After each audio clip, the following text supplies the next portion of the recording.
Ah, one deal with the devil, one with Coors. We're back again. Damn Yankees and Smokey and the Bandit tonight. Hit our decades wheel. We're in the 50s and the 70s at the same time. Mm-hmm. It's it was definitely it was definitely different. It was definitely different. But like this whole year, just going back, pretty much action up until last week when we had Up, and now we have half action, half fucking baseball musical / devil. I feel anger. Yeah, I said this in the group chat, and I'm saying it now. I feel anger. yeah. I didn't even know this shit was a musical until you told us. But you started watching this movie, like this is a fucking musical. And it was fucking 2 hours long. Yeah. Which you don't expect from any fucking 50s movie. You're most welcome, guys. You're most welcome. I Fuck think that. this movie was fantastic, and I don't know why you guys are bitching and moaning so much. Thank you, Mick. I think this was a hated winner. it. No, absolutely fucking not. It's one of my favorite musicals. Is it really? Mm-hmm. I mean, I've seen worse when it comes to musicals. Yeah, me too. Yeah, me too. But it But doesn't make this good. No, You guys like Sound of Music. I don't want to hear it. no, I don't. Think Fuck about like I the do. scenes where they're on stage doing their dance or the flash mob stuff. Now think about some of the Family Guy skits we get. Some of that influence came from stuff No, like this because Seth that is- MacFarlane's really big into like that time, you know? where'd he go? I'm right here. Don't know what the fuck happened. I will say that's the only good thing I got from this is a lot of pop culture references from shows that I've seen date back to this. I'm like, that's the best thing I can say about my experience. Otherwise, I still feel anger. Oh yeah, I'm with you. I wasn't at anger. I don't like musicals, so it was already again. As soon as you said it was a musical, I go fuck. I knew it sounded like a musical because I heard this name before. Excuse me. And I was like, "You piece of shit." So I watched it. Oh, I mean, hold on. I've seen worse, like Chris said. We're talking. What about the Punishment movie? We have two punishment movies to talk about tonight. Yes. Let's finish up with Damn Yankees, and then we'll do the middle. punishment movies, and then go to that. What happened to Is the that how- intermission thing we were doing? I don't even know what the fuck we're doing. I don't know. There was trivia at one point, right? I'm just here to look at Chris. Well, sir, you are succeeding so thunderously. Thunderously. Thunderous. That beard with its cum gutters. Yeah. That's a cum gutter true. beard. If I've ever seen one. You can catch him every Friday night down on mile marker 306 on I-84. That's Shenanigans Part 2. Don't forget Uber Eats. Shenanigans is now Shenanigans Part 2 doesn't have Uber Eats yet. on. Oh, okay. Rent is good. Repo is good. Little Shop of Horrors is good. Les Mis is good. I mean, these are all the classics. You know what I mean? Well, except for Repo. Repo's more of a modern. Damn Yankees is a good movie. It's a weird little story. I dug it. The guy going back in time, like it's something we've seen 1,000 times. He immediately abandons his wife at a chance to be a young. But he learns like his Right. obsession with baseball pales in comparison to like how he feels. I'm about also it. not a baseball fan, so that. Yeah. That's Me fair. either. But you got to remember when this was made, baseball was the bee's knees. Right. Yep. So it made sense, and the Yankees were the #1 team, the big team on campus. So, like for me, like if Bye Bye Birdie is a pinnacle or West Side Story is a pinnacle musical movie, right? Mm-hmm. This is a fun one.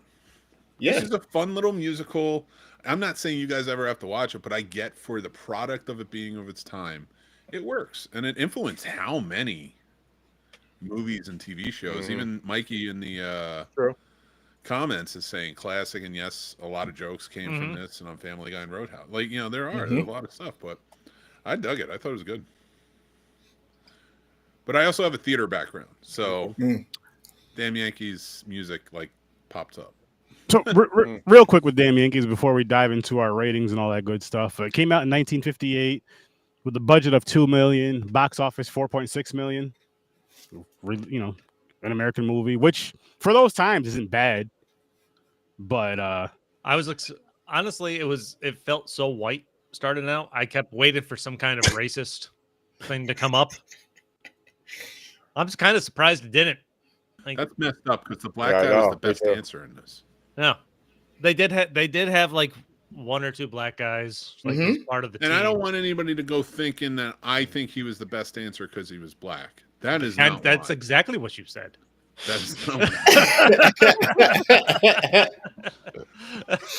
He was the best answer because he pulled off the moves.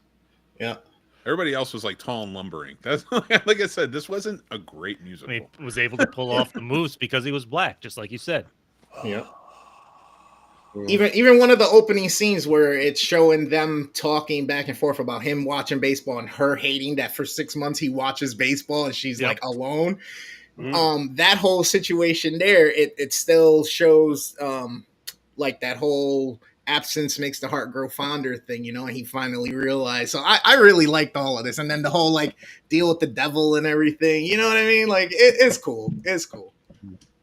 I would have probably enjoyed this movie more if it wasn't a musical. I'm not gonna lie. It showed It showed an Asian, it showed a Hispanic, it showed a black, and then it showed a couple other whites in that scene. That's what I was getting at, where they split the screen up and everything.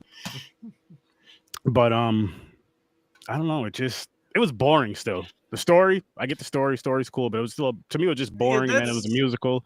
And then baseball. Like, I don't like baseball, but I do enjoy baseball films. But this was not one of them. This was just. In fairness, baseball is just the backdrop. It was like it was a part of the story. Like, it's very much not really a baseball movie. This is as much of a baseball movie as like. You know what? It was the guy living out the dreams that he thought he wanted. That he thought he wanted, but he was really living out the life that he really wanted and needed. He just needed to see that, but still, I didn't like it. It could have been told more entertaining, in my opinion. Fair. I understand why you guys do like it. I do understand why you two do like it, but again, I don't understand why it's called Damn Yankees. Because Yankees is the _1 team that they suck, but his whole moral of the story want to go back and go young, and so he can play. To get Washington the Senate to beat the Yankees. It wasn't nothing about Yankees. To beat the Yankees. Yeah, this is like Mickey Mantle, Yogi Berra era. This is when they were like, you know what I mean? It's like just like the Derek Jeter era. You know what I mean? This was that first one. No, seriously, that's why they sang. They sang the song. They got so much money and resources. Yeah. No, I get that. Sorry, but I'm saying they hardly mentioned it. They only mentioned the Yankees. They don't use the phrase "damn Yankees." You know, the devil said it. He was like, "As long as you don't let those damn Yankees win." Yeah. And I mean, if you're gonna do that though, I mean, you could pull that with damn near any movie in their titles. You know what I mean? Like, you know, if you really want to think about it like that, if you're just pulling it from the title. But yeah, they do mention here a few times as far as the damn Yankees. I will say. I think it works also. You got to remember this was a Broadway show before it became a film. Broadway, New York, like putting something up that says damn Yankees. A lot of people are going to be like, what's this about? Like, you know. And you said you've seen the Broadway show too, Mick, right? I have not seen the Broadway show. I have seen the show. Oh, sorry. So it was, a very off Broadway in a playhouse in a community college. Okay. So no, I didn't see it like on Broadway or anything, but I do know it. But since we're on it, have you ever seen anything on Broadway? Oh, yeah. Yeah, it's good. How was that experience?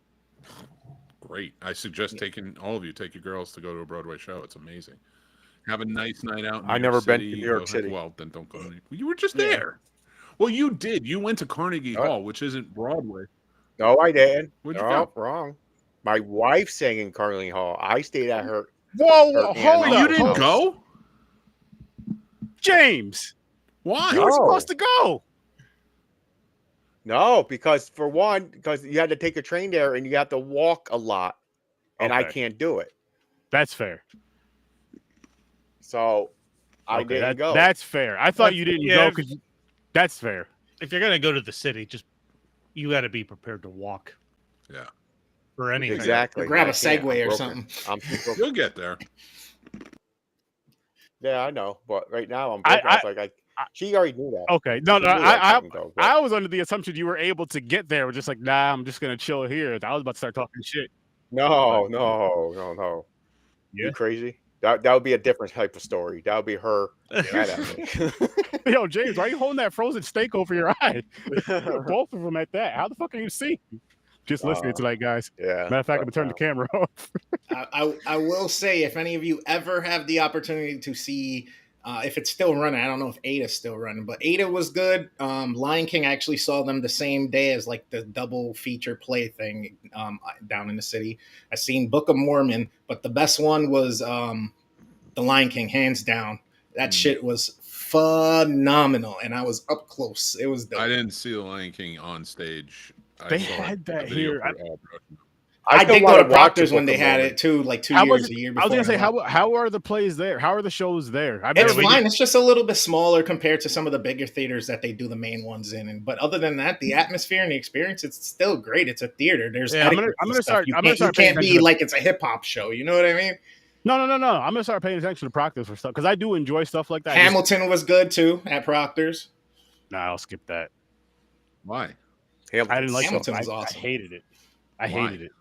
I just don't care about that, all that story and shit. That bored Jefferson me. was funny, and some other. I forgot who else was funny. I think we need to talk about I didn't like Sturdy's insane hatred of George Washington.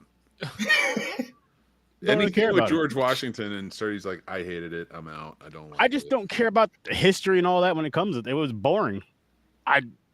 Was it a cool concept with the hip hop? Yes, it was an awesome concept with the hip hop and drawing in more fans and all that. And drawing in people that would not watch it. But I still didn't care about it either way. Still the same story being told. Yeah, the white people are out there rapping and dancing. Sturdy's in a field. I do enjoy plays and all that shit, but it's like that's not. Why do I want to keep hearing the same story over and over and over? I had to give a reason why I don't like it because I'm white. Because if I just said that, all people automatically going to say, "Oh, because you're racist because it's a black one." I love it. It's boring. I love it, but again, like a lot of times I watch plays. Mm-hmm.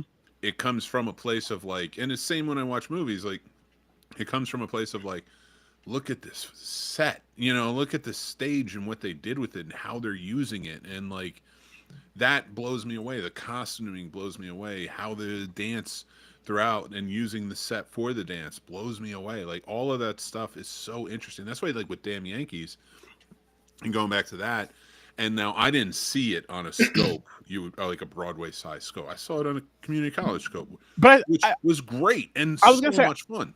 I was gonna say I feel like those are still cool because I've been to a handful of plays. Oh, yeah, I suggest go there too. Like for school play. I don't know where we traveled. Like I can't remember. It was like middle school and elementary school. I can't remember where we would go. We may have been to Proctor's a few times, but I know we've like left upstate New York or just to go somewhere. I just don't remember where at the time. But I've always enjoyed them and enjoyed the stories with the plays. So I love that stuff. It's just I have to enjoy the story too and care about the story too. And when it comes to like history, I don't care about that. Like I'd rather be a made up story, if anything. You know what I mean? And just something that's just kind of because it takes you away more. For me, it takes you away more. It's more interesting than again hearing the same stuff over and over and over and over, especially with this terrible history of this country. Who wants to hear that shit over and over and over and over all the damn time? Mm. I mean, like. So with me, I agree with Mick. Okay, now let me get this. I'm going to be honest here. I know it's a good play. Okay, the story, a lot of newer movies took this story, making a deal with the devil and finding a loophole to get out of it. We've seen this many times, and this is like one of the founders of that concept. So that the story's fine. Baseball, I'm not a fan of. Musicals, I hate singing. They suck. I can't stand them. So that's where I was leaning for. So I'll go to rate it first so we can get the ratings before we forget. I was originally going to give it a 3. But because of listening, Mick, and everything, and me thinking about it does make sense and it is a good play. Then I'm going to give it a 4. Let me finish my review. You might go higher. Well, see, like I defended Hamilton in their sets. Like I can do that with Damn Yankees, and the fact that when you watch this movie, it's very much laid out in the 50s and 60s. I mean, the beauty of like of theater and how impactful it was to filmmaking back in the days. Everything was adapted from the theater, right? Like they didn't have books or theaters. Like by the time you get to the 50s, 60s, more books were being adapted, whereas it was just theater back. Most of the time, just theater or vaudeville acts back in the day. So when you get to something like Damn Yankees and the way they're filming it and kind of was playing out, it's such a broad scope and they do such a good job with it that I have to imagine that on the stage, that type of story has to be wonderful to see. You know, so like stuff like that, like and they did such a good movie. The music is really good. I had such a good time with this movie and just had a fun time just like kind of like getting into it. Like I thought I had seen it. I haven't seen this and now I'm like super stoked. Nice. Nice. Yeah, I love the Heart song. I love the Lola song. I will say this. Lola gets what she wants. As soon as she went into that song, I'm like, I've heard this references to this song, or I can just know I've seen clips that involve this song throughout the safety 50 years. How's it going, Safety? Appreciate you popping in here. And I know Mike mentioned Little Shop of Horrors earlier. You just mentioned Phantom of the Opera. Little Shop of Horrors, now I did enjoy. That's one of the I actually love that one. I watched it a few times. But that's the one from what year did those? Because that's a remake, which Mick actually told me that a couple weeks ago. Was it Little Shop of Horrors? 80s, right? Yeah, that one with Rick Moranis. Rick Moranis. That one, love it, fucking love it. That may By the be my way, favorite is musical. coming back for Spaceballs 2. Yeah, I saw that. That's dope. So I wanna. Oh, and it is pretty cool that Bill Pullman is, and his son is going to be in it. Yeah. As well. Who just played what's his name? Sentry. The Sentry. Thunderbolts. I want to say this, talking about theater again, because I do think it's very important. I did talk about Broadway, and I do think that if you guys ever get a chance to take your ladies to a Broadway show, 86. just a night out in New York City. I don't have to tell you where to go because you guys know, but like go see one. That experience is wonderful. But to really push, I'm often pushing independent filmmaking, but I want to push playhouses. I want to push theater. There in every one of your towns and cities, there is some sort of stage production going on, whether it be at a school level, even a college level. But there's always some sort of playhouse in the area, things like that. And there's always businesses. These are small businesses that are really trying to entertain and do something big. I hope that everyone can take from this talk and maybe go check out theater in your area. And I want to point out to you guys who are all in Schenectady, except for Chris, and I'm happy to send you places too if you want. But I looked at Proctor's. Oh yeah, and Proctor's gets big name shit, man. You also have a place called Slock Music Theater, SLOC. Never heard that one. And it's an independent theater house, which is one that I want to push. And like, if you guys get involved or you hang out with it, I think you'll have a lot of fun with it, because it is just one of those experiences too where you can go and you can have a lot of fun, and that's the beauty of it. What's it called? So SLOC Musical Theater. It's in Franklin Street in Schenectady, New York. Oh, that's near me. I think I think and like, even if you look at them, not even going to Proctor's yet. Like right now, they're doing a 90s fundraiser on June 21st, but then Dreamgirls is coming, which is a great show.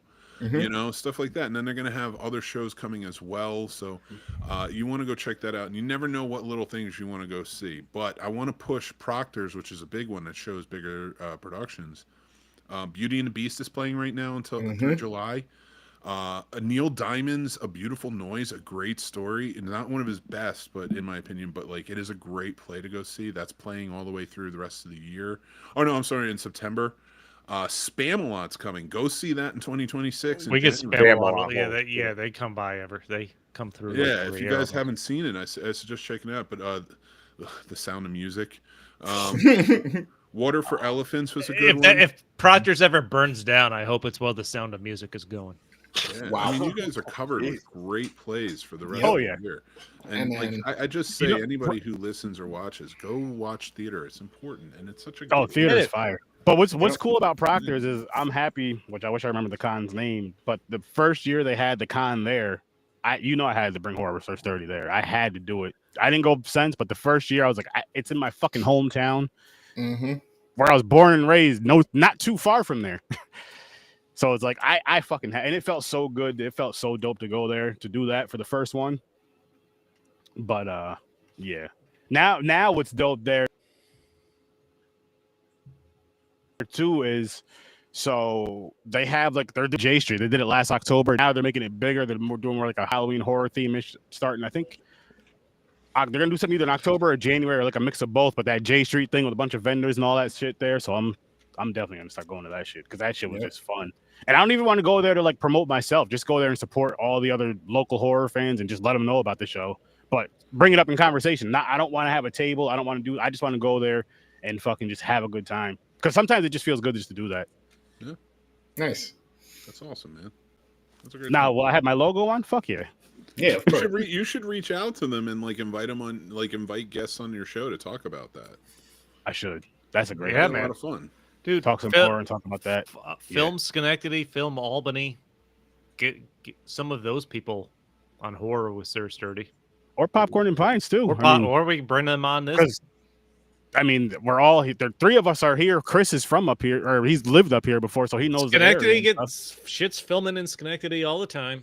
Mm-hmm. I know, and I still have the connect HBO's with, around here all the fucking time. They're looking for people right now for Army movie in Troy. Nice. No, they're looking for people for the Army. No, they're looking for actors, like extras and shit. Yeah, they tell you actors, and then next thing no. you know you're at the front line. No, this Schenectady, Albany, Troy, the film industry is kind of booming. And then I still have to connect with the dude Prince that we had on Prince a couple years ago. Yep. With his independent movie, and he's working on something else. So I hate to tell you, Sturdy, but he died. No, he didn't. Yes, he did. At the same time, Tom Petty did. Who? What? Who? Who are you talking about? Prince. Not the artist formerly known as He Prince. hasn't been the artist formerly known since 1999. I don't want to hear it. not Purple Man Prince. Talk about the Prince You up in can't upstate say New York. Prince and just be like, yeah, we all know. No, Well, the rest of the world watching knows Prince. You know Prince from Schenectady. Well, what I said was Prince, who we had on the podcast before. I said I still have that connect, and he's working on something else right now. Yeah, and I didn't know that it wasn't the real Prince. But we didn't have. Listen, if we had the real Prince on the We had podcast, the real Prince, man. we'd be out of this fucking world. I'd be playing a guitar right now, naked somewhere. Don't act like you guys wouldn't be too. Dirty walks out, and he's just part of the revolution now. Loses his shirt and gains like leopard print, like skin tight pants. Yeah. Oh no, butt ass naked playing the guitar. Assless chaps. Nah, naked, just playing love songs all day. Oh, I love it. Wow, how do we go from place? I don't know, but damn Yankees. Oh yeah, let's get back to that. Oh yeah, we're on our ratings. I gave this a 2. Again, it just didn't connect with me. I love plays.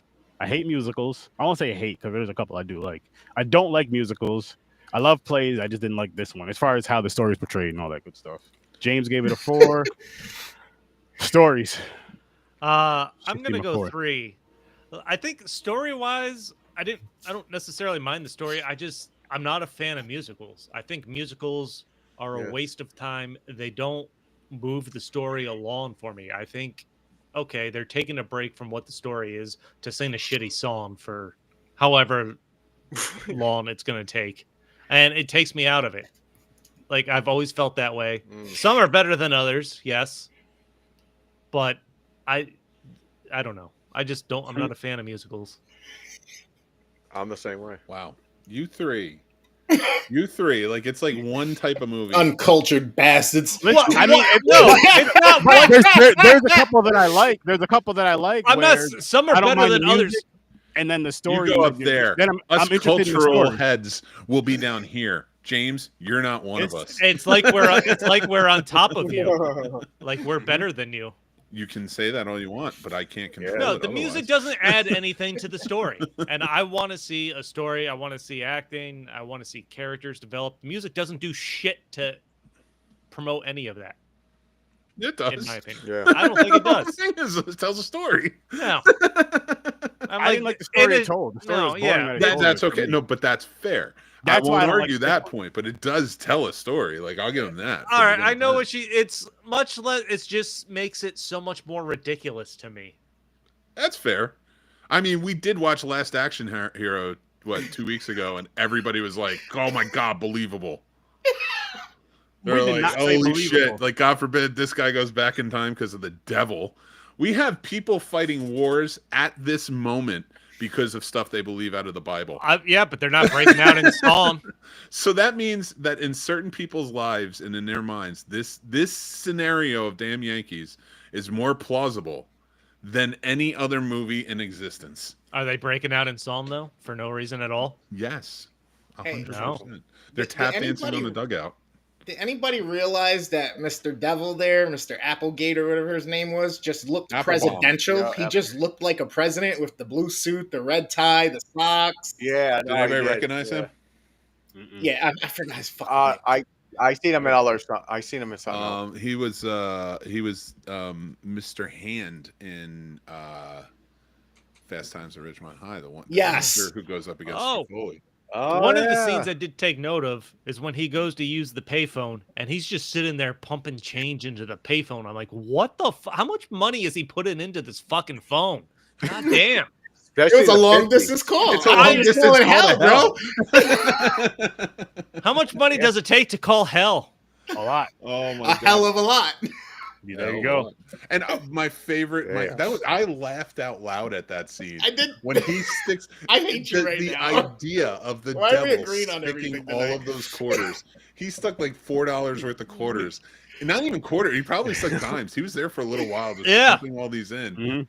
And like he calls hell, says what he needs to say, and I'm like, did the devil just pay to call hell? And then it was just so sweet and so perfect to the fact that he goes, and then it all comes out back into his hand. I'm like, yes. That landed for me. I was like, that was a good joke. What is your rating for this one? Like I said, like this isn't an explosive movie by any means, but like I give it like a 6. I think it was a fun movie. I do enjoy the name Shifty McCoy. Worst name? Shifty McCoy. What about you? Worst name?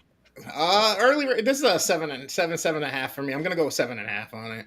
7.5. I really enjoy this. I hate how cheesy it is, but I hate how much I love it at the same time. But it like I said, the story to me is decent. I like the whole devil thing and wishing you could live the life that you always wanted and getting a chance, and then kind of realizing, you know what, you don't know what you were missing anyway type deal, and this is still better. So I like it. It's not a new theory by any means. Yeah, no, not by any means. But then it wasn't even a new theory when this came out. Like movies like Angel on My Shoulder, stuff like that all came out. But I thought they did a good job with this. I will say, did you guys notice who the one sister was that was the #1 fan of Joe? Those were the days. Yeah, it is. Edith Bunker. That was her in the movie. What? You ever watch All in the Family back in the day? Yeah. Yeah. Oh, James shit. Stapleton. You're right. That's crazy. What the fuck was her name? And Edith in the show. In this, she was like Sister Miller. I knew it was an E. By the way, when Archie. he changes Joe Hardy back into the old man, and he disappears, and he's walking the streets. You hear on the radio, they think it's some kind of disgruntled Yankee gamblers that have taken him and murdered. I'm like, this is fucking ridiculous. Like that was kind of funny. Yeah. Like that was kind of ridiculous. Like he just disappears. Yeah. Tell that to Michael Jordan's dad. No, I'm kidding. Too soon. That's the theory. Some shit happened with some gambling or something. Joe Hardy. Wait, I said Michael Jackson, Michael Jordan. My bad. Yeah, I was confused for a second. I wasn't. I picked up on Jordan. Yeah. Michael Jordan, Michael Jackson. I'm not laughing at Michael Jordan. I'm laughing at Chris's meanness. And by the way, yeah, damn Yankees. Fuck the Yankees. I hate the Yankees. And I'm from New York. Right. There you go.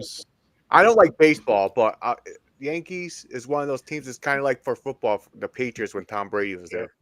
You're so sick and tired. I'd say the Cowboys more so than the Patriots. No, you're out of your fucking mind.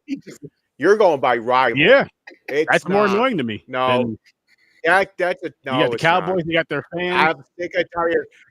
Listen, you know how many Super Bowl parties I skip because I'm like, well, who's playing? Patriots? Whatever. I don't want to go watch that. This sounds very un-American of you, Jay. This is very unpatriotic. America is the best time of baseball, damn it. Fuck that. Baseball It is sucks. one of It's the boring. worst sports to watch live for But me. yeah, baseball's boring as shit.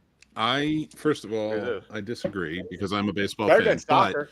But if you are not a fan of professional baseball or any type of baseball in that way, I highly suggest watching the Savannah Bananas Baseball League. I am curious Yeah, to they're watch. I am curious the to watch dances one of and their shit? games. It's a speed What? through. They're timed. They have to get to the mound and go at a certain point. It's only 7 innings. They have to like I said. There's certain like penalties if you go past time and stuff. Yeah. They have like things where I wish we could pull it up and look at it. It's they do things like where they like what do you call it? They have to dance to the mound, the best dance moves. Like it's something. It's What? as much It's about fun. entertainment than it is as opposed to just playing baseball. So it's like Harlem Globetrotters But for Kinda. baseball? but there's Kinda. so It's many more teams. entertainment. Dude, they Yeah. sell out like stadiums. Yeah, like baseball stadiums now. Oh Like, shit! it's so Really? much fun. Like that, all the elements are there. They get the crowd into it. The crowd has to stand have to up and look it up. dance and like be a part of it. They- You start. It's almost like adding like an element of like WWE to it, where each one of these players becomes a character, and they have That's their interesting. walkouts and stuff Okay. like that. I was, in fact, I was just scrolling through Instagram before the show and came across a clip of them. One guy dressed up. It starts with him out sitting in the crowd, and they start singing "Bowling for Soup's" 1985, and he's dressed like the fucking 80s cock rocker, coming down the steps with the microphone, working the crowd. Like it's awesome.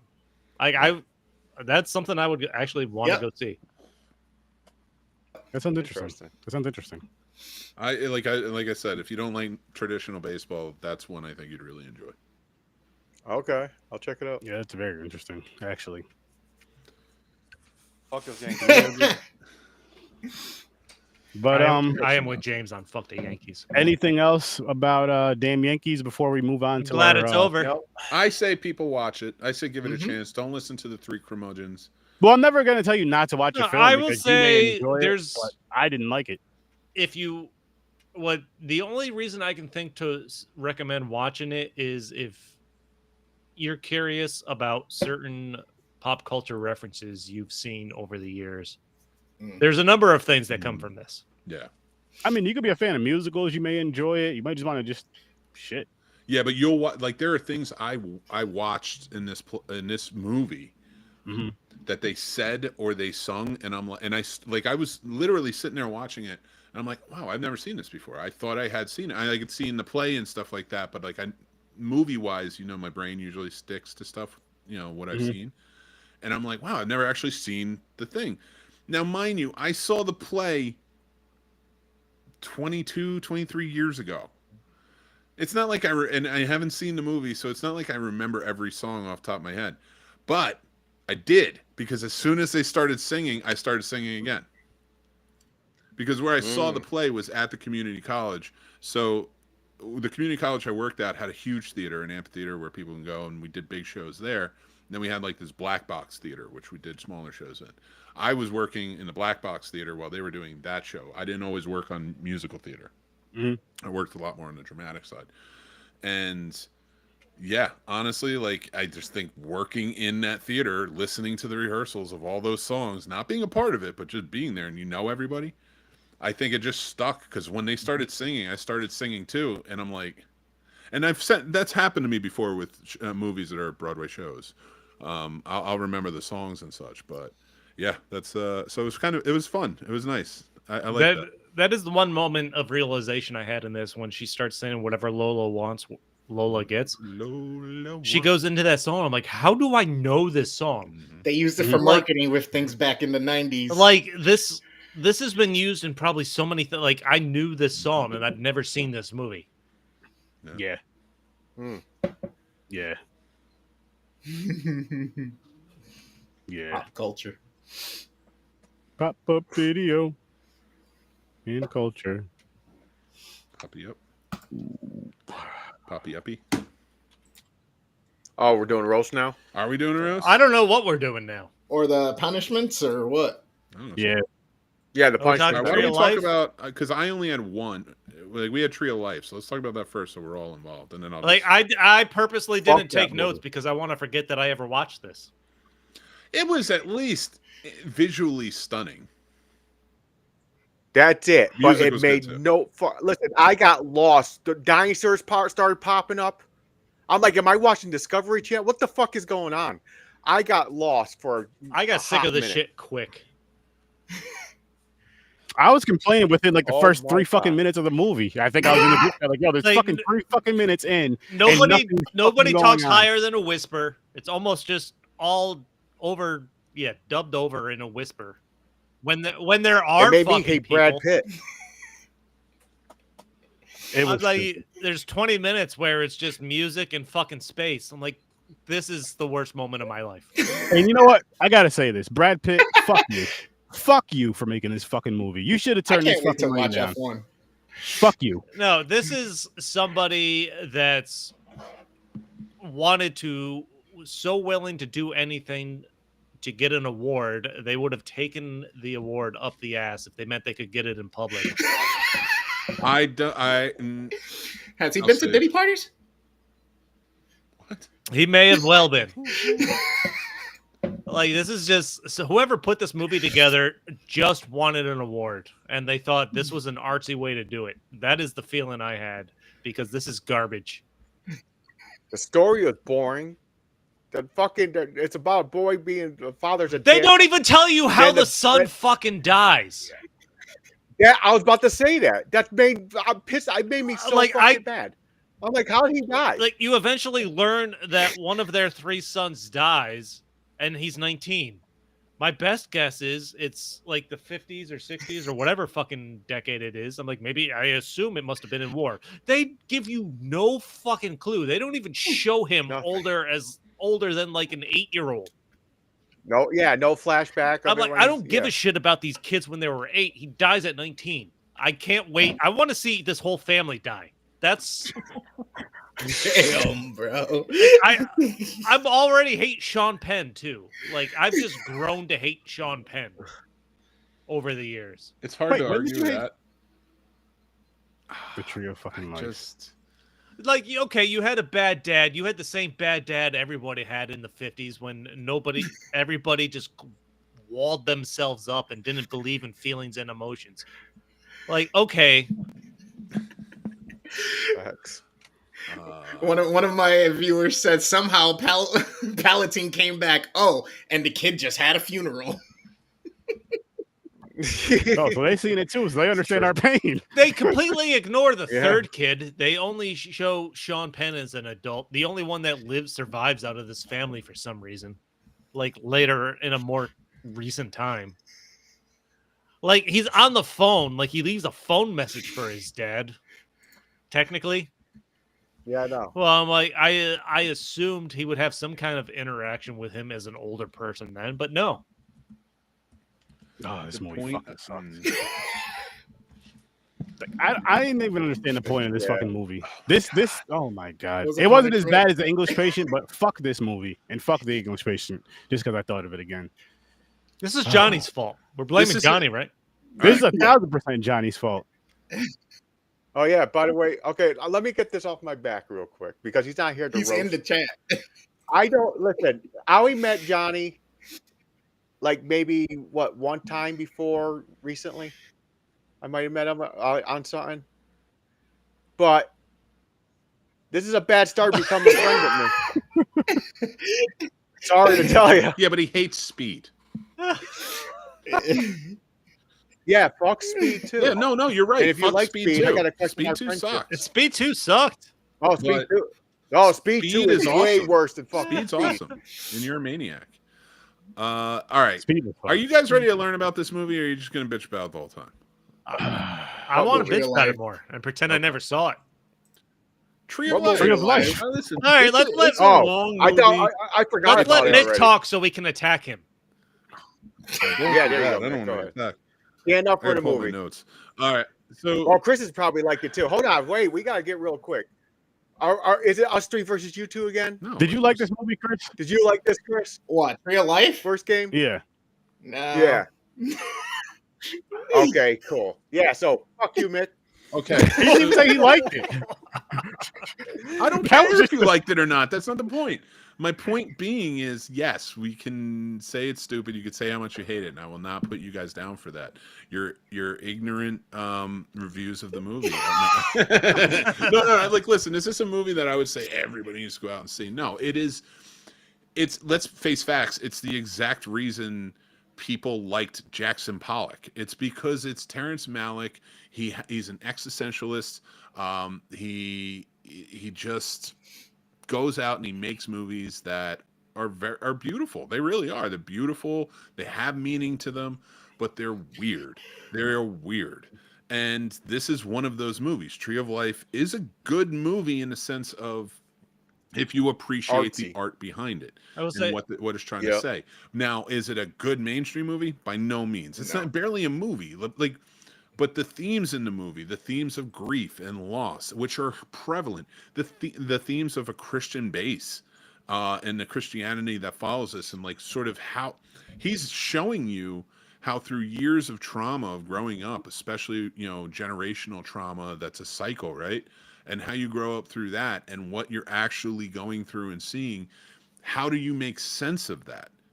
And especially if you've lost everyone that you could possibly make sense of it with. And it tells it through the lens of not just as one boy to man's journey, but it tells it through the idea of the cosmic lens, the lens of an overseer watching down on this. Which there is absolutely no need to do, and makes this movie an hour longer than it should be. I disagree. I do think the overseer portion is important. You know what, Mick? Because you said that, it's still a piece of shit. It's I even knew worse. that was coming. 100%. I knew you were. I took a drink because I was like, he's just going to say it still sucks. By the way, Johnny says he kind of likes it so far, and he's 20 minutes into it. We'll see how he feels in four. Well, okay, Johnny, we'll see how he feels. That's strike how he two. feels in 4 hours. Strike two. See how he feels. But here's the thing. I think Johnny's going to like it. I don't think he's going to love it, but I think because I don't love it. It's not a movie I'm going to search out to want to watch, but because I had to watch it and I did, and I've seen it before, I appreciate the filmmaking that goes into it. I also am a fan of Terrence Malick, who does these types of movies. You know, he's always been that type, and he's always been that sort of absurd in a way. But, and also, I do want to point out for anybody watching, I do understand that Jackson Pollock was a fucking psyop, okay? I was just saying it's the reason that goes into it. It's the reason that people tell you that what this represents, the impressionism, the influence. This movie is showing you through the influence in that impressionism what this trauma has done to this man in this man's life and his journey, and how that coexists. What about the trauma it's doing to me sitting through this garbage? Yeah. Johnny says he's 20 minutes in. We'll see how he feels in 4 hours when it's finally over. See, and you know what I mean? Like you could say all that with the story, but why not just put that into a better movie and then have a way better movie than because it's every movie. It's like this could have been in one of those like musical flip books where you just flip through the pictures and see all the shit that they had going through it. This movie made me hate every character in this movie. Because this is the type of movie made by the type of filmmakers that were behind this, even the actors and such. And I got to give them a lot of credit on this. This is the type of movie where when you watch it, you may say, I don't like this, but this isn't the same as all the other bullshit that's coming out. So this isn't just regurgitated shit. These are auteurs. You may not like this movie, but I'm sure you've seen things from Terrence Malick that you do like. And, you know, he is that type of person, like a Chris Nolan, like we've talked about an up-and-comer and Ryan Coogler doing the same things that stand out. You may not like Tree of Life, but you've seen it and you can see why it stands out compared to other But movies. I feel like he did it just to do it. And I disagree. I think he was working. The cinematography, I'm not going to lie, looks great. Sure. Oh, yeah, it's beautiful. I got fucking sick and tired of listening to opera music and seeing space shots for 20 minutes before there was even a fucking word of dialogue that had anything to do with the story. Do me a huge favor and don't watch 2001: A Space Odyssey. Oh, I'm not going to. I've already heard how boring that is. It's so good. I don't know if I ever seen seen that. Good. Again, another one that I can see why some people might think it's boring, and I'm not taking anything away from them when they say that. Like, I don't think there's anything wrong with because a majority of the people do not find these movies entertaining. You know, the lame heads, as I call them. No. I gotta take a hot shot. You guys do it all the time. But you know, it's like I do see why, like, for the majority, people are just like, I'm not watching Tree of Life. What is this bullshit? You don't have time to waste. Let's be real life. You don't have time to waste. And then, well, we do, but 2 hours, 3-hour movies that are like this, most everyday people don't have time to waste on that. Like, that's a long time. I thank you for yawning during my TED talk. But but you know, something like this, like, for cinephiles, people really want to, like, see what this filmmaker's trying to say. This is an interesting thing. Like, this isn't one of the more interesting ones. But like Kubrick if Kubrick's like the pinnacle, you know, I think Terrence Malick's a good midway. Well, I don't want to be in a group that sounds like close to the other word. Hey, I didn't say it. I don't know what word you're talking about. Pedos. What? What? You said cinephiles. I was like, I'm glad I'm not part of that group. No. Oh my god, that's completely different. Cinephiles. Wow. Movie lovers, movie fans, you dig deeper into it, which we technically do if we like it, if we love them or hate them. It's just, which is the cool thing about. Means that you I'm too lazy. I don't think I do. File just means you're attracted or sort of in a way obsessed with something. It's it's like your thing. You're obsessed. It's cinephile, cinema file. I mean, fuck.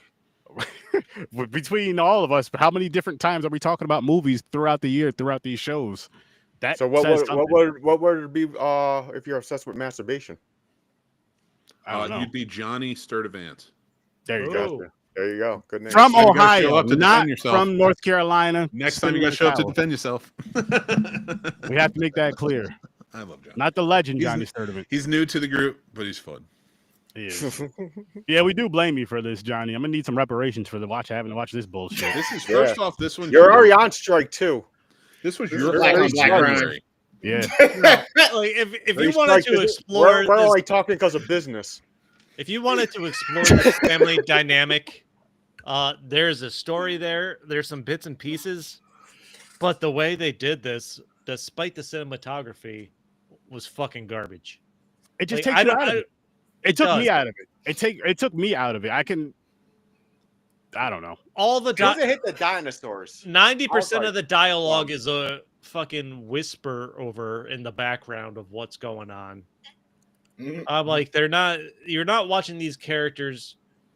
Yeah, that's have conversations with each other. They're like, I'm like, they're talking quieter than they were in the fucking Quiet Place, and they had to be quiet for survival. What kind of bullshit is this? What kind of fucking bullshit is this? And Frank made more noise hiding from the Nazis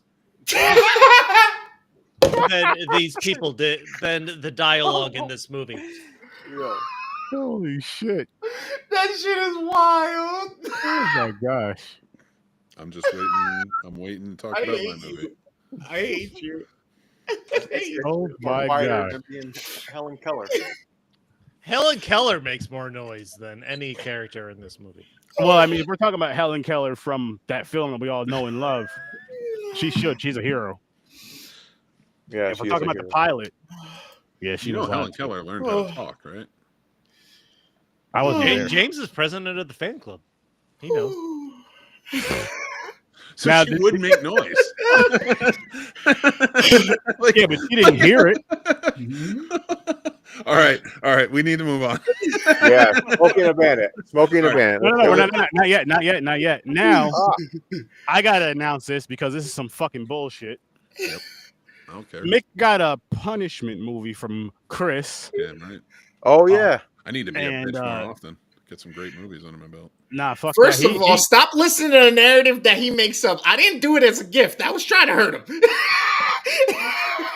Listen, if you were trying to hurt him, you would have made him watch Never-Ending Fucking Story. It had a 0 on Rotten Tomatoes. He told you clearly. He said, listen, if you pick a movie from the 80s and it's a thriller, I'm probably going to like it. And that's exactly what you went with. You went right to it, too. The thriller that had a 0. No I was trying to prove him wrong.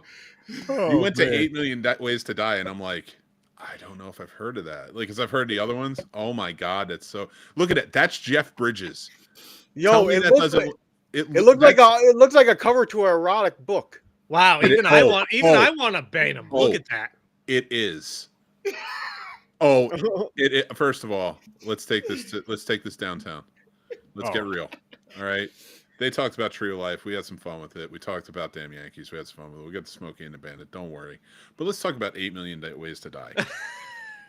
This movie, I went into this movie. Chris told me that it was a thriller from the 80s, and I looked it up, and I looked at that poster, and I was like, how can any man look at that poster and not want to watch say, that? Punishment? That's not a punishment. That is so. This movie is so 80s. It's more 80s than the actual 80s. I really want to watch this. It's me too. I would love it if everybody watched this. And I have a request. What?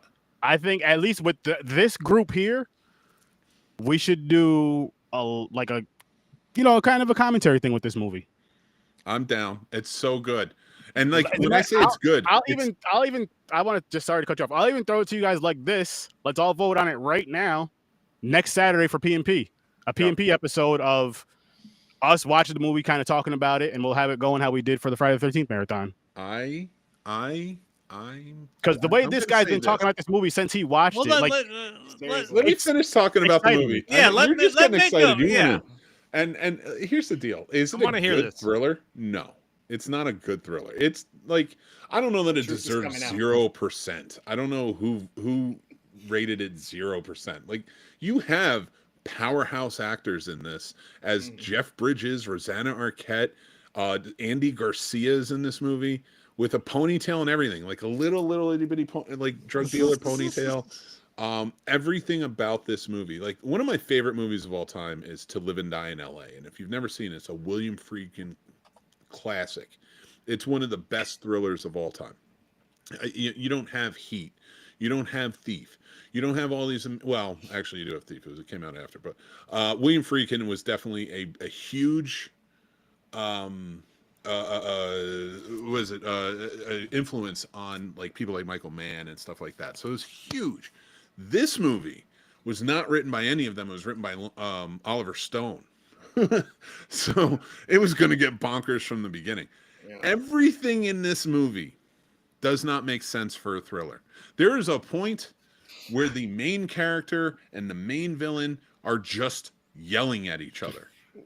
And that's the final fight, to a point. Trust me, it gets there. There's a lot of gunplay in this, but like they're just yelling at each other. And then a black pimp with a heart of gold comes in who's helping the cop to save one of his prostitutes who was kidnapped. And he starts yelling at everybody else. This movie, I'm sold. This movie ends. Yep. All right, I'm going to give you the spoiler to make you want to watch it. The final shootout of this movie, because it takes place in L.A. Now, if you know anything about L.A., it's very hilly. And when you're driving through, like all these houses are very hilly, and the rich people, some of them back in the day, not all of them, got these little trolley systems, so they didn't have to walk up all these steps. So basically, it's one trolley will go up and take you all the way up to your house. And the other trolley on the other side will come down. So you always have one on either side. They have this in this movie. This is not something new. I've seen this living out in LA and stuff like that. I know it exists. I've seen the house that this one was filmed at. I've seen this trolley because when I saw it, I was like, oh my God, I've seen that. And that's where the final showdown happens. And it is glorious in every step of the way. This movie... He goes to AA 3 times in this movie.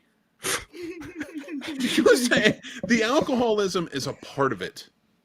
Is a part of it. Are you telling me I'm living in the 80s? It was and let me tell you about the realism in this movie. I went to Alateen. All right. I lived with a lot of alcoholics. I've been to AA. I've seen what it looks like.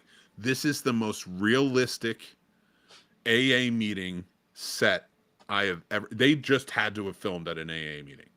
That's how realistic this is. The people, the cigarettes burning in the ashtrays on the table, the coffee cups everywhere, the soda cans, the cookies in the back, everything. It's all there with Andy Garcia and a ponytail. 8 Million Ways to Die. The story makes no sense. It's only said once by Jeff Bridges, who's like, I live in LA where there's 8 million ways to die. There wasn't even a purpose for him to say that. He says it though. It's just glorious in nature, and I want to thank Chris for picking this as the punishment movie, even though I know it wasn't supposed to be something I hated. I will watch this again. Nice. And for as bad as it is, it gets, for me, a personal Mick rating, it gets a 7. Wow. Personal Mick rating. Does not That's get awesome. that in regular rating. But it does not get a 0 either. I think that's a little ridiculous. Wow. Oh, full frontal nudity for Stephanie from Baywatch. She's in it. Nice. Oh. So yeah. Okay. She plays a weird character in it too. She's like a prostitute who wants to get away, and she's afraid that the pimp with the heart of gold, I'm sorry, the black pimp with the heart of gold, who is an ex-football player, by the way, because Tiny Lister is in this movie and plays his bodyguard. God. And the reason I bring that up, like, I'm not kidding. I'm not putting black on it to make a joke. They say in the movie, oh, what are you, a black pimp with a heart of gold? That's a line in the movie. I gotta see this. So, yeah, I know I'm over talking it, but I do suggest everybody check this out. Let's discuss it. All right. Okay, so we're gonna have to make that vote when Chris gets back, so we can discuss that. But what the fuck is going on? Is this thing you guys see that flickering green, right? Yeah, I see it. Yeah, something's going on with the camera. Possessed by a Hantu. There you go. He's being haunted. I literally typed into Google movies that are a punishment to watch, and this came up in a list, and I saw it had 0 on Rotten Tomatoes. So I was like, sold. What now? Like, you're gonna watch this movie? Don't watch this movie. Like, watch this movie like you did the Tree of Life, but in a way With where my it's eyes like, closed? oh, it's not gonna make sense. It's not gonna make sense. But Say, realize, dear God, why all the whole 2 here's hours? the thing: James is gonna hate it because he hates good action movies. Wow. You know, he hates, if you hate speed, everything else is downhill from there. Wow. That's funny. So Everything else is downhill from there. I'm not going to agree with that. You don't even agree with what you I mean, just said. downhill's the only way the bus could maintain that speed, so that makes sense. There you go. And if it was in this LA, it'd be one of the millions of ways to die. It's true. Because there's 8 million of them. You should count that out and see if it's true. But I suggest everybody watch this movie. All right. So is it Smokey and the Bandit time? No, Before that, vote on something. Before Hey, there's nothing else too. Jesus. What would you guys now after play his Phasmophobia? No, it's not that. It's after his review of that, which was a fucking awesome review, and I'm pissed off that he enjoyed it. But whatever. Do you guys want to do like for an episode of P&P? If not next week, maybe a couple weeks down the road or whatever. Would you guys want to do just literally just watch it and kind of, you know what I mean? How we did for Friday the 13th. We can even make that next week's punishment movie. I'll allow it because Johnny's not here. Either way, I think it'd be a good. I'm saying just that movie alone, no other films. We don't have to worry about any other movies. Just that movie alone, and we'll be watching it live anyway. This is an interesting wrinkle. If somebody has such a overwhelmingly positive reaction to a punishment movie, yeah, movie 43 or whatever it was. Yeah, that shit for James, movie 43. He fucking loved it. Yeah, I've seen it. I'm not watching it again. Well, we wouldn't put that on a punishment because I've seen it too, and I thought it was funny. I had a good time with it myself. I haven't seen it. It's Hugh Jackman has like a nut sack on his neck for chin or whatever. Chin and balls. they do that skit like the girl can't stop looking at it. It's funny. But yeah, so let's figure that part out before what you call it. But Smokey and the Bandit. Smokey. Now here we go. This is a classic. I used to watch this with my mom. It's basically a car speed chase on highway.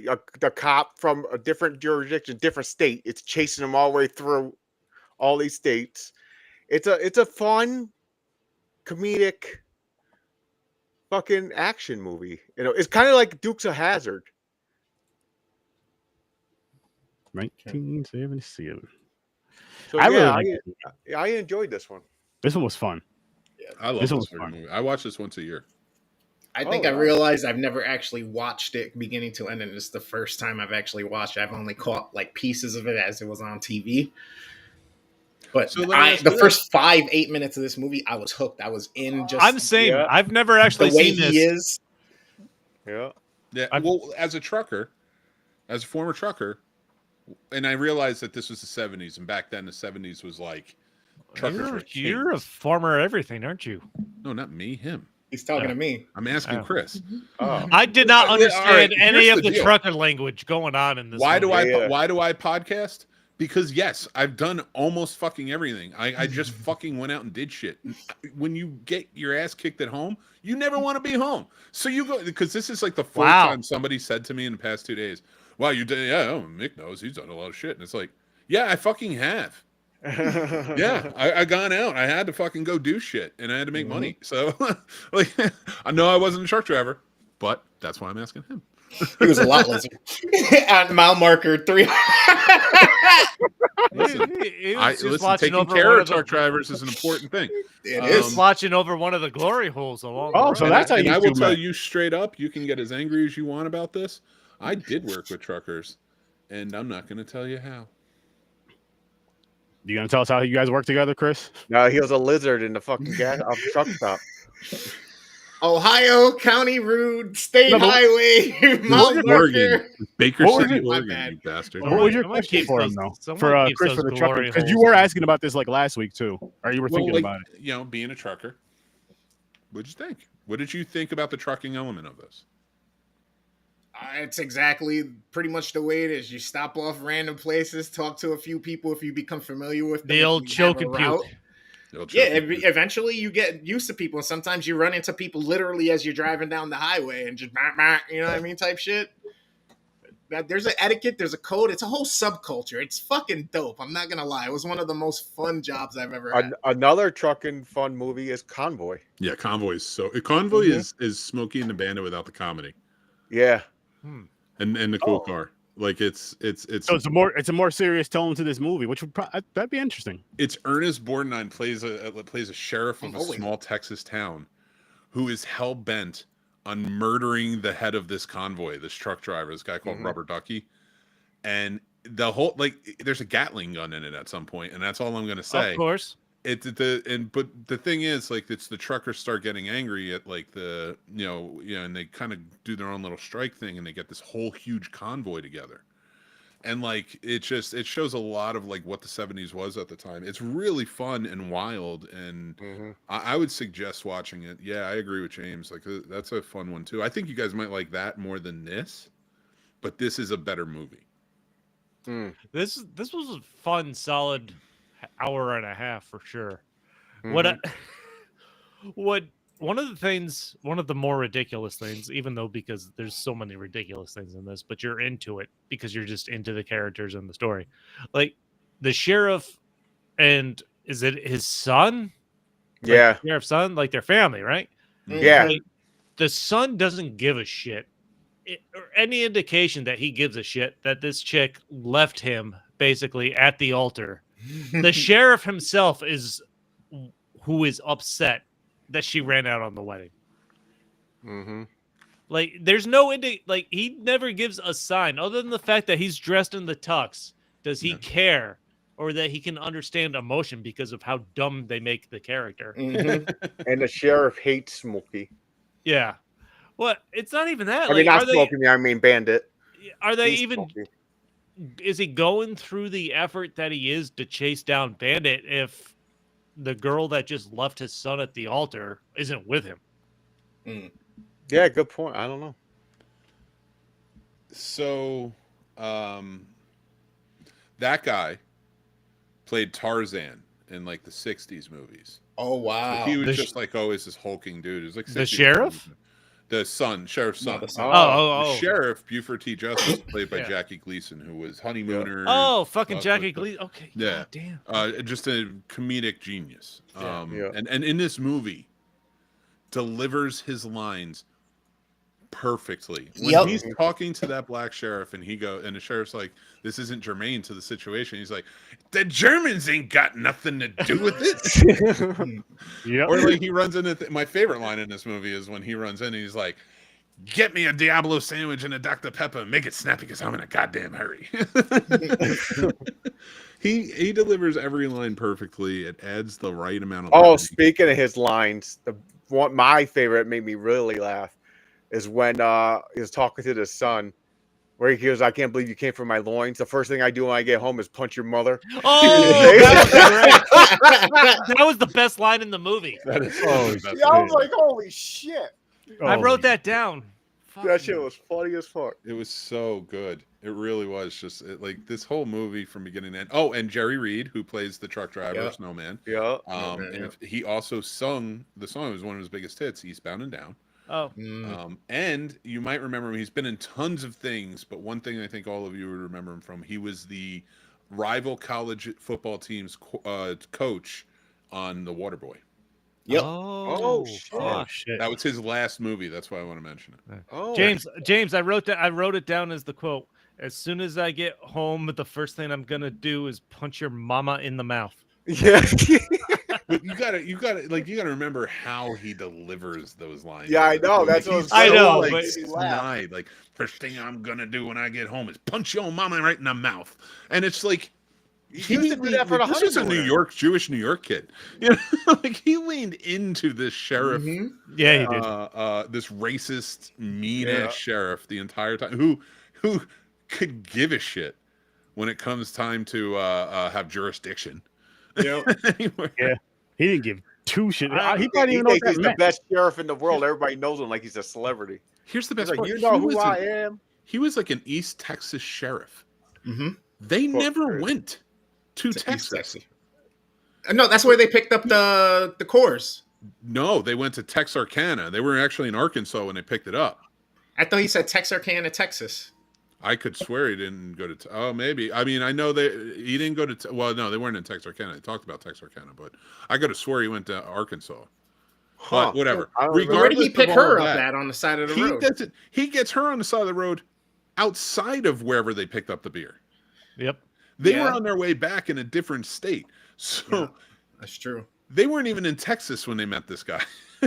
So he had been chasing her the entire time and then decided that he hates Bandit. Yep. And of course, there is the moment where they stop everything so Bandit can bang the chick. Oh, of course. Oh, my Burt God. Reynolds? Yeah, He called her Frog. Yeah, Yeah, frog. Frog. That frog is her handle. Hey, Sally Field, You man. ever take off your hat? Only for one thing. She Yeah, only starts for one thinking, All right, why did Dude, you I take think- that "Wanna off? take it off?" God damn. I think one of my favorite stories behind this is like Burt Reynolds to the day he died swore Sally Field was the love of his life because they had like a affair go on during this and stuff. I love her. Yeah, Yeah. and he went on and like towards the end of his life, he was doing an interview and he was talking about Sally Field and he had this deep love and connection that they just couldn't make work because of timing and everything else, and went on this whole tear. And then I don't know if he had passed away by the time they asked her, and she was like, "Burt was in love with Burt." That was her answer to his emotional statement Wow. of love. And like, I get it. You know, this was the 70s, 77. So like, you know, whatever. Like to her, it's like, this is like 50 years ago. I'm not doing this. Bro, when she came back and she was Aunt May and Andrew Garfield, Spider-Man, I was like, man, if I was his friend, she would be in danger. Still, and she was on I watched speed 80 out for and everything. Brady. I watched 80 for Brady, and all 4 of those women are in danger if they would ever allow me to like be with them. Damn. Like all 4 of them, I don't care. By the way, I was looking for the golden women. girl. That's why whenever like you hear Estelle was his like this favorite. dude starts talking about pedophiles and shit, like ain't never been in the younger, baby. Give me the older. Mick's out there looking for the gilfs. Hey, listen, I watched a lot of Golden Girls growing up. Me too. I like experience. So I like the snowman Brent the dog everywhere. the dog is the best. The dog is awesome. They're running out of time. They're behind on time. The dog wants to go swimming. He has to He's in pull the- him out of the pond. He's in the Or fucking pond getting his dog. The dog is what leads to the fight in the bar where he gets punched in the face. I was and just gonna say, Can we talk about that? Like, what was the whole point of that whole situation occurring and everything? Because even as it was happening, there was no, other than him just running over their bikes, there was really nothing else about it. I think they made it seem like this is nothing new to him. Yeah, like I always get like, a fight in a bar, and guess what? I ran he over tells the bikes. guy when he gives him the burger, it's okay, man. I could see maybe making it so he didn't get back out on the road quick enough. Yeah. Yeah, or have Bert show up because he was behind him and happen to pull up and then see the shit happen. You know what I mean? Mm-hmm. Yeah, you're right. It didn't really. I don't think it needed to be in there, but I think it also gave Jerry Reed a little bit more in this movie. Okay. So, like, and again, not saying that it was put, and I'm not saying that needs to be in there. I don't think you should add anything just to add anything, but he was like a recording artist and star, but he had been in a few movies, so like. And he did the main theme song, so like it became pretty like big that he was in it. So I could see why they would maybe add like an extra little for him. But yeah, other than that, you're right. It doesn't really serve a purpose. By the way, I kept waiting for the moment where Burt Reynolds would realize that the girl was running away from the wedding was the sheriff's son. That never happens. Like this movie ends. I think he put 2 and 2 together. He just doesn't care. Like, after he talked to the sheriff and such, I just don't think he cared. But, like, she never says that it happened. He never formally acknowledges it. Like, the only other follow-up is when, at the end where she yells, "I'm sorry." She yelled sorry to him or something. And I think that's why. Because when they're at the gas station and he's talking to Justice, Buford T. Justice, and he's like, "Hey, why are you after me anyway?" like, he's just that type of guy where it's like, I'll go with the flow, do what I got to do. Like, my job is to run interference, so you ain't getting me. But he buys his sandwich. I like that he buys his sandwich and everything. Yep. Be an ass. Then the same thing at the end where he was like, "Oh, I'm down there, sure." He was like, "You know what? I can't lie to you. I can't lie to you. We're going to Boston for. We're going to Boston. Come and get me, bitch." Basically, that's what he's saying. He's like, "Come on." It makes it exciting for him. Yep. Oh, by the way, really quick, would you guys have taken the double or nothing? Hold on, one real quick. Oh, the double or nothing. I would not. Well, if I was a professional like that, yeah. Oh, sorry. Go ahead. Okay, I just want to get this out of the way. The thing that bothers me is like because it reminds me of the old school football games and shit. The fucking the cops, Smokies, Justice, many times crashes in a ditch, missing doors. The Trans Am he takes off. I'm talking about he's probably like fucking 45 minutes ahead. Then they catch up in like 1 minute. I'm like, what the fuck? It wouldn't be a fun chase movie if they never come close. Yeah, you got to suspend disbelief on that. When it comes to chasing the cars chasing each other, it just makes me laugh every time. I'm like, oh my god, they're fucking making it where that piece of shit car caught up to him that quick after doors get ripped off in the roof. There's no sense of timing in this actual car chase. No, there's not. As they keep appearing in the same 1 mile. Now, if they made it where Bandit was way ahead, he don't see him nowhere. He pulls over and she's like, "What are you doing?" He's like, "Oh, I'm gonna wait before he catches up." Just to entertain itself more. Well, think about it. He did like a few times they stopped to do things. So like, it's gonna happen. And I think that was like the hubris of what's his name? Like, stop and have sex for a little while. Like you have a job to do, man. I know. You're behind. And he was doing it. But it's not like she's going anywhere. She wants to be around you. So like I feel like it's gonna happen. But wanted it then and there. I love this movie. I think this. I like it too. I don't know. It's a great movie. Yeah, it's just fucking fun. It's a fun hour. Oh yeah, I had this movie after what we had to fucking watch this week. This movie was definitely a breath of fresh air. Like it was funny too because I'm just like, all right, I watched Punishment movie first, fuck. Then I watched Damn Yankees first, second, fuck. And then I'm thinking about it. I'm like, all right, the car is cool as shit, right? Am I going to be disappointed to where it's just like I only like the car in this movie? I'm like, I hope not. Let me just tune in and go in. And I'm just like, you know what? This is exactly what the fuck I needed. This movie was a great fucking time. This is one of those films where I say, stop what you're doing and fucking watch it if you can. Especially if you're a car guy, if you like these old 70s, sorry, 77, the 70s action films, that stuff, you get all that from that. You get the car chase, you get all the silliness from it, and then the comedic thing from it. And it makes me think of a lot of fucking cartoons that copied from this, where you got the, the chop of the car chopped off, the car barely moving, smoking, but somehow, like you were saying, James, it's still catching up and stuff. And it's one of those fun things for me, and for the way this film was, because it was like a comedy action film. It was a serious one. You have a little more complaints here and there, maybe. But you have to expand disbelief in this type of film. And I had oh my goodness. It was just fun and funny. It was just fun and funny. And shit. It was this is one of those films you just throw it on, have a good time. Don't give a shit about the story at all. You're not supposed to. You're not supposed to pay attention to this type of story. You're supposed to just enjoy the ridiculousness, enjoy the action, enjoy the fun. And this is definitely one of those cars, Mick, that we had this conversation of. I'm getting in this fucking car. But like, think about this too. The car was not important. Like the car became famous from the movie and was in the sequels and such. But think about it. He's just like, I need some money for a car, and that's what he got. And he abandoned it fast at the end. Something faster. Yeah, he's just like, he abandons it at the end. He didn't care. But I mean, but like you said, it did come back. So this car did pull something to where it kind of, you know what I mean, to the importance of the story maybe later on down the road. Or maybe the movie itself, like we attribute, like you say Smokey and the Bandit, you think of the car. Mm-hmm. Yes. And like it's just so funny that a little tidbit of this movie is that the car wasn't like a main, like, you watch Dukes of Hazzard, the car needs to be there. Yeah. You watch this and it's like, now it needs to be there because of pop culture, but if you're watching this in theaters in 77, you don't give a shit about that car. I mean, you do. But I will say this: I feel like they had to use a muscle car for this to work. Oh, yeah. And then as far as like, and I agree with you as far as like maybe it wasn't as important, but it's something that kind of grabs you back to where it's like, yo, ever see Smokey and the Bandit? And people mention the car, but they don't really remember the story. It's like, yo, I got to check that out. And now you watch it, you're like, yo, this is a fun fucking movie. This is a fun fucking movie. So you should check out the sequels and check out Convoy. I'm gonna. The stunt team drove the fuck out of these cars on this movie. They did a fucking awesome job with all of these sequences.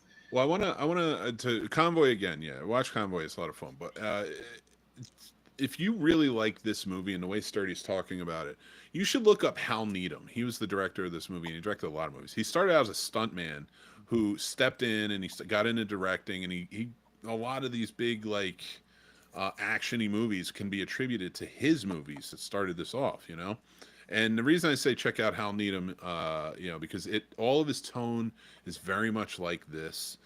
It's very car-oriented. He owned a NASCAR team back in the day. Like, he was very much a big car guy, and especially stunt guy. So, like, he did Cannonball Run, Cannonball Run 2, Stroker Ace, awesome. Hooper, Smokey and the Bandit. I don't know if he did Smokey and the Bandit 2, but I know he did Smokey and the Bandit.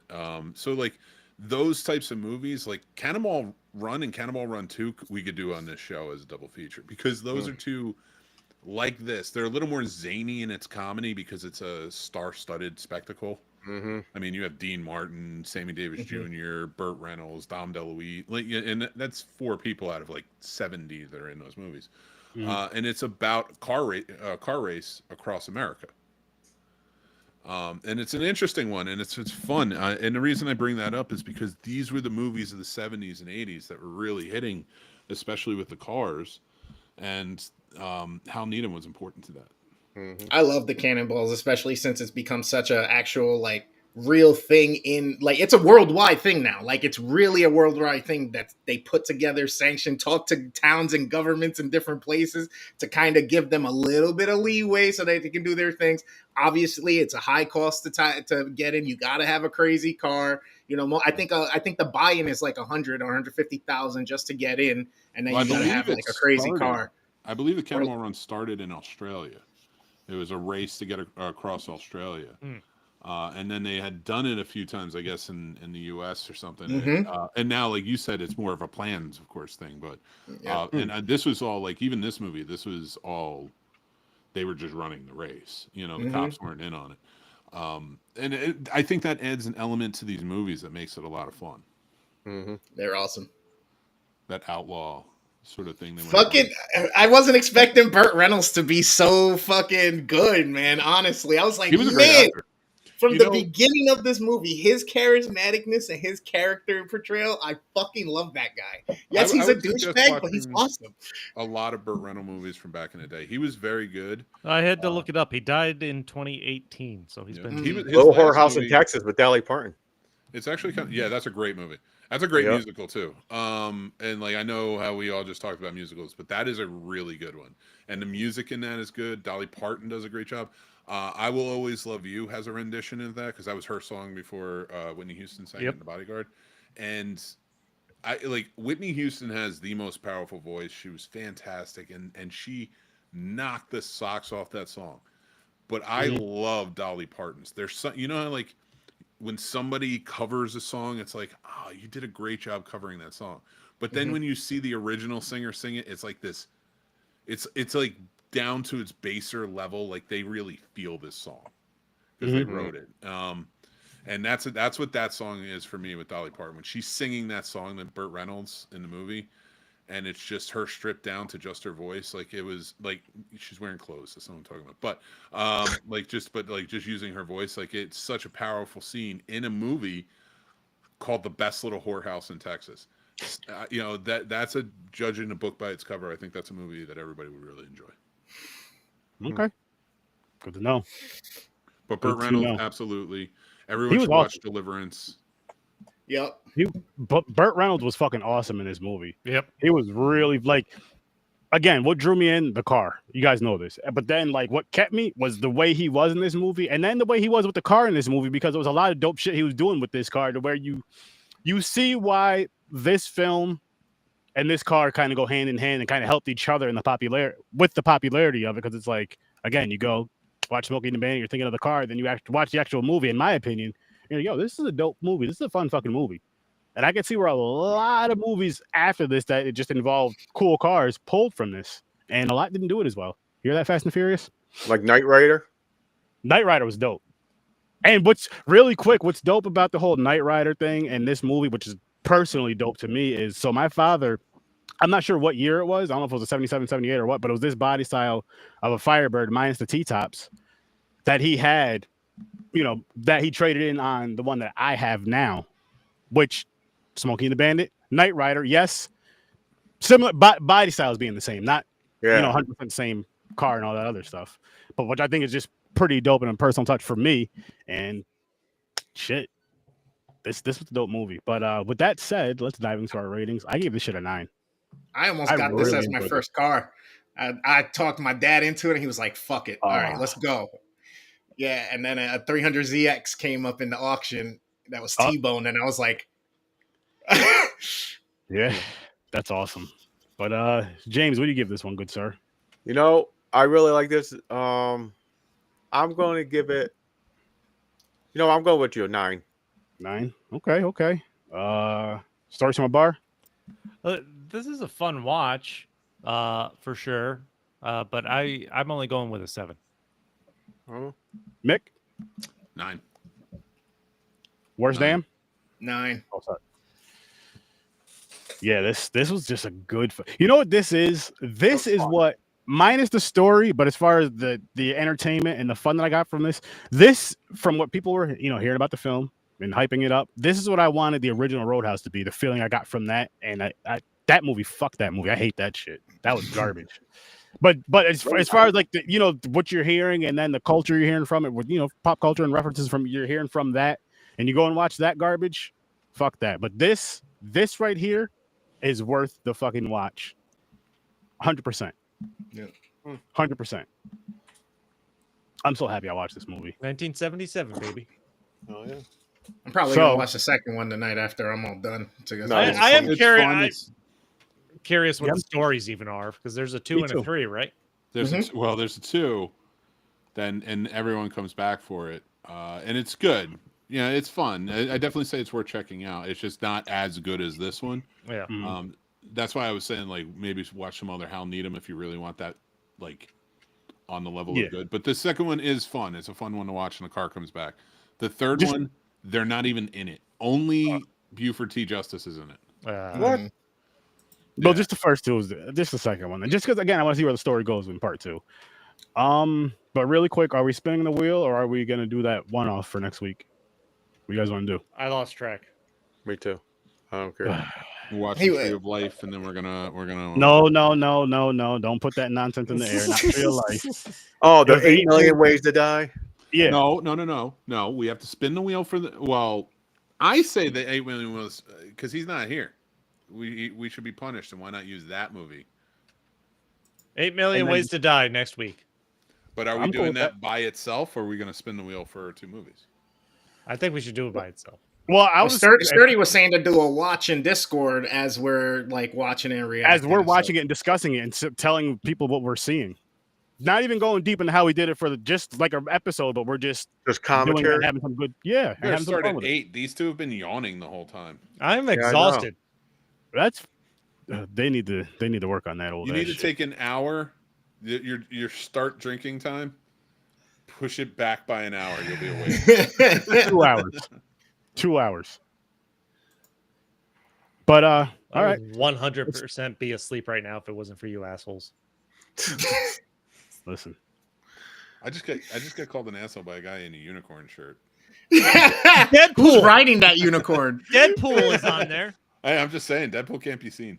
It's not my fault. He's darker. Look at Aaron. Hey, listen, I'm seeing though. Over here, seen and beautiful. Hey, you got a That's light. such a great Pride Month shirt. It's Deadpool. Don't forget the rainbow. Yeah. Damn right.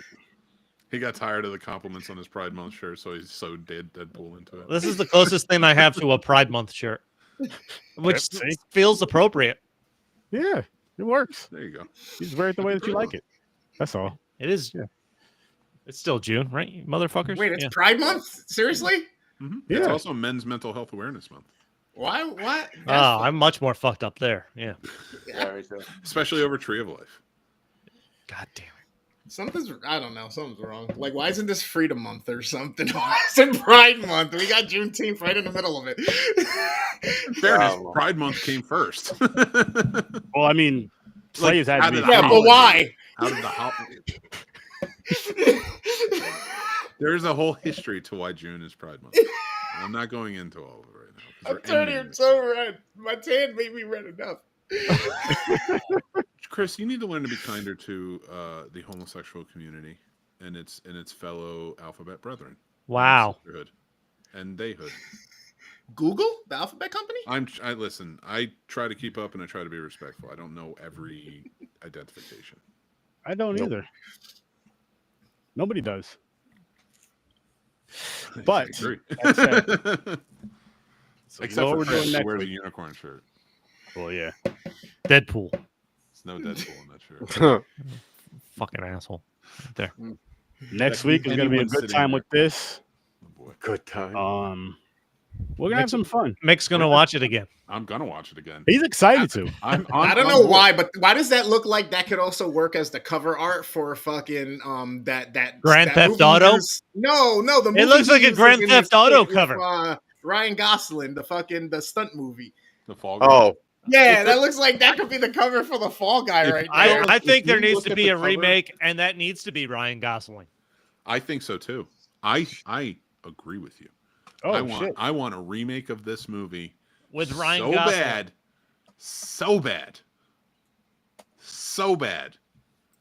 It's so good. Like, first off, I want everyone to know when you watch 8 Million Ways to Die, you immediately need to cleanse your palate by watching To Live and Die in L.A. or Thief, another 80s thriller that's epic, stuff like that. You need to do that.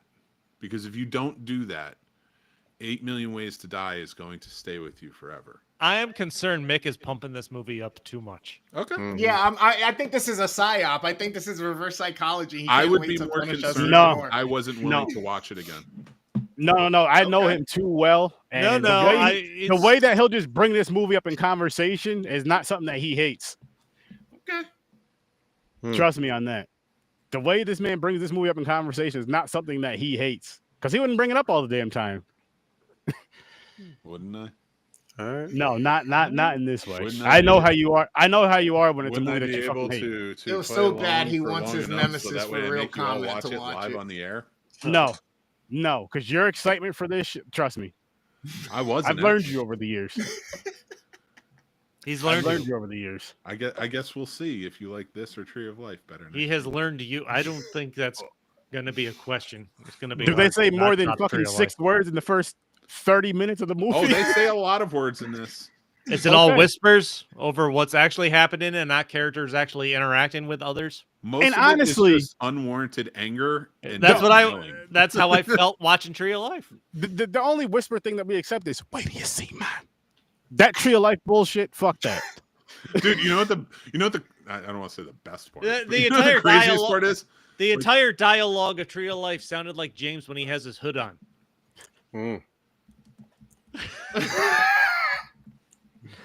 Oh man, That's oh definitely man. one way to go. Oh god, this movie, man. I can't wait for you guys to watch. All right, next week. All right. James is pissed. James is like, he might be fucking with us. He Nah. might be fucking with us. No, I'm sure it's better than the Tree of Life, so it's okay. This inspired Speed, James. Fuck Speed. Did we even rate the Tree of Life? Yeah. No, we didn't need to. We just had to talk shit about it. Yeah. I thought we did.